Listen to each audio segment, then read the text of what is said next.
In addition to ArcMap, one of the most prolific applications in your organization is probably Microsoft Office. Now, with Esri Maps for Office and ArcGIS Online, these applications provide everyone in your organization with powerful spatial analysis and geo-enrichment tools. You know, Lauren, before we see this next demonstration, I have a question. In fact, I have a question for everyone.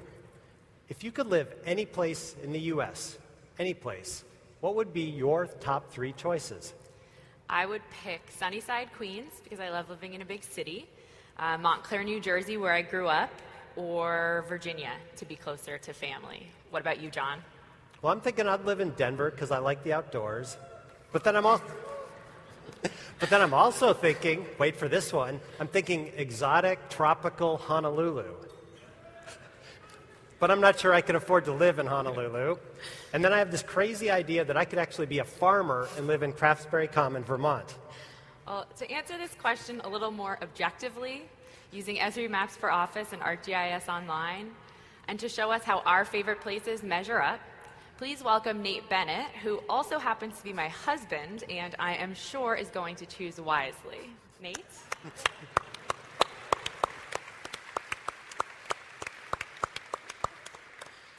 Hi, my name is Nate Bennett, and I'm a member of the Location Analytics team at Esri. Lauren and John have asked me to help us decide the best place to live. So, where should we go? Here's a list of some of our favorite places, along with Money Magazine's top 50. You know, the places we love are really based on an emotional connection, but we don't always stop and think about the quantitative factors that make a place the best. I'm going to show you how you can use Esri Maps for Office to add an analytical perspective to the places in your spreadsheets and help you answer tough questions, like in this case, the best place to live. I'm going to create my own list by using comparative statistics to rank these locations. So I'll start by merging all these locations together into one table. Now, if you can create a chart, you can create a map with Esri Maps for Office. Just insert a map, and then add your Excel data. Now, once these locations are added to the map, we can begin to explore how they're spread out across the US.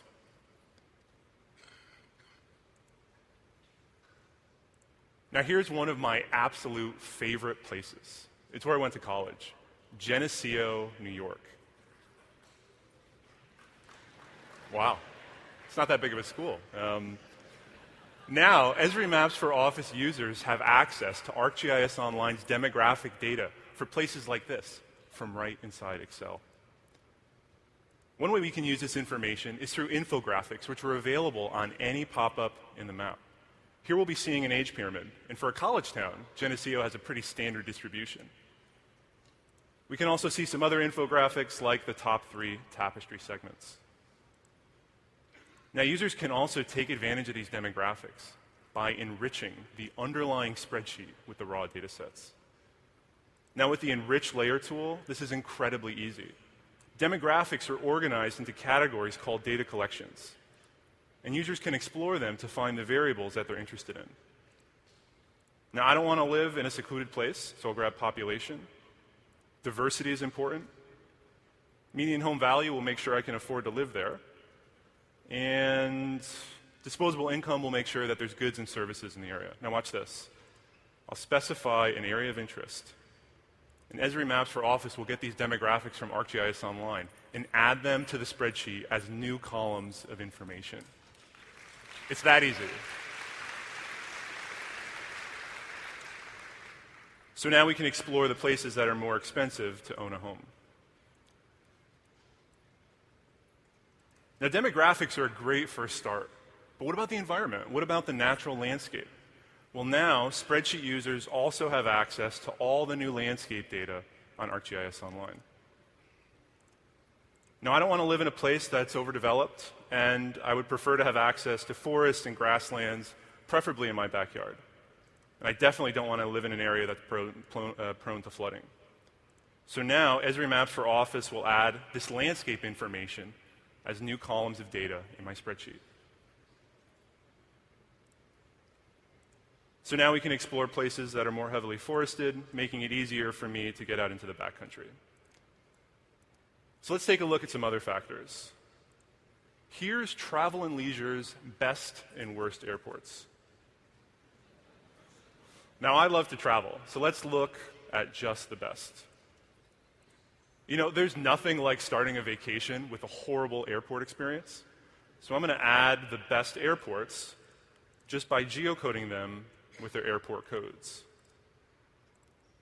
And once they're added to the map, we can see the places they're near.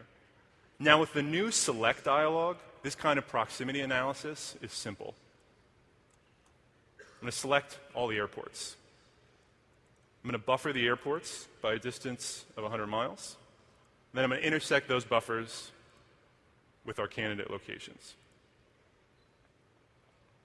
So now we can see all the places that benefit from being near a great airport.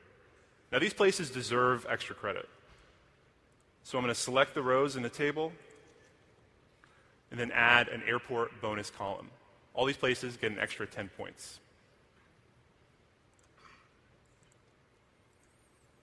Now, I don't know about you, but a factor that really impacts the quality of a place is access to breweries. It's true. It's true. So I've done an analysis with the Find Hotspot tool looking at breweries by county. And I can access those results on ArcGIS Online and add them to my map.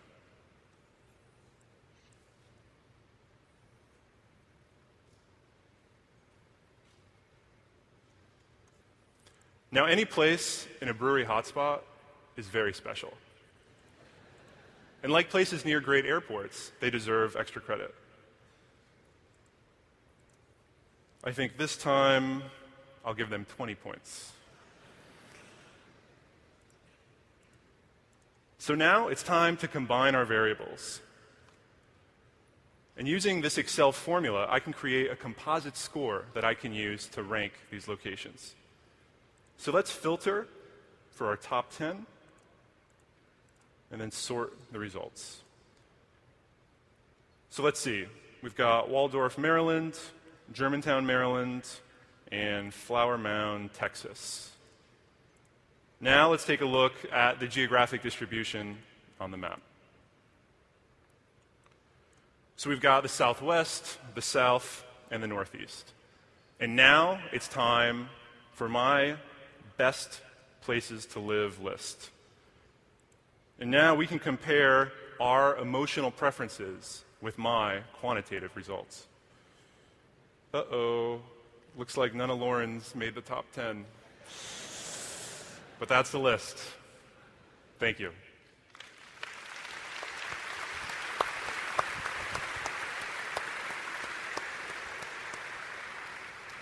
Thanks, Nate. It would seem that Esri Maps for Office has spoken, and it sounds like Lauren and Nate might be headed for Geneseo sometime in the near future.